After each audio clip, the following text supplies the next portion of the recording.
The landscape for the 2028 Democratic presidential election is already taking shape, even years out, with a number of prominent figures positioning themselves for a potential run.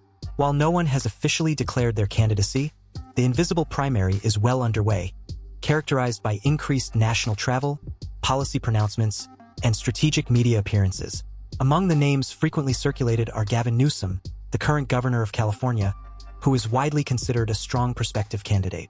Other notable figures include Gretchen Whitmer, the governor of Michigan, whose leadership in a crucial swing state has garnered attention, Pete Buttigieg, the former Secretary of Transportation and a familiar face from the 2020 primary, Andy Beshear, the popular governor of Kentucky who has defied the odds in a red state, and Kamala Harris, the former vice president, whose previous national exposure would likely make her a formidable contender. Also frequently mentioned are Josh Shapiro, the governor of Pennsylvania, J.B. Pritzker, the governor of Illinois, who has been raising his national profile, Alexandria Ocasio-Cortez, a leading progressive voice in the House, Gina Raimondo, the former Secretary of Commerce and former governor of Rhode Island, who has openly stated her consideration, and Rahm Emanuel, the former ambassador to Japan and former Chicago mayor, who has cryptically suggested he is in training for a campaign.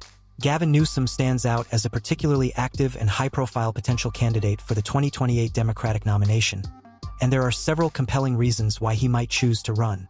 Firstly, his elevated national profile as the governor of the most populous U.S. state provides him with an inherent platform.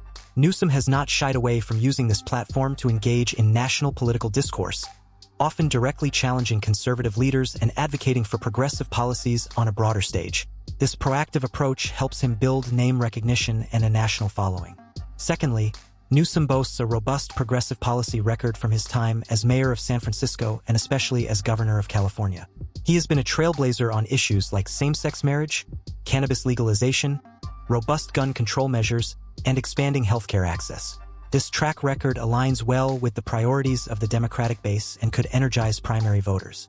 Thirdly, his confrontational political style, particularly his willingness to directly engage with and critique figures like President Donald Trump, could be seen as a significant asset in a national campaign.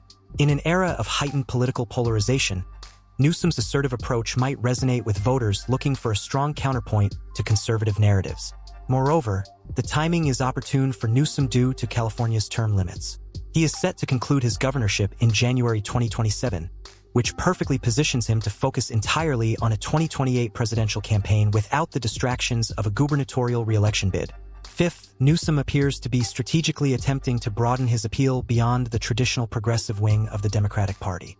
While maintaining his progressive credentials, he has recently engaged in dialogues with conservative figures on his podcast and taken positions on issues like homelessness and immigration that, while controversial to some liberals, might be calculated moves to present himself as a more pragmatic or centrist option to a wider electorate. This suggests an understanding of the need to appeal to a diverse range of voters in a general election. Finally, Newsom's experience as a governor of a wealthy state has equipped him with significant fundraising capabilities.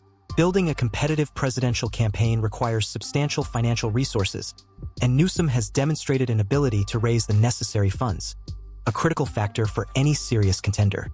While the 2028 election is still some time away, Gavin Newsom's actions and political positioning strongly suggest he is preparing for a run, leveraging his record, profile, and strategic messaging to build a formidable presidential campaign.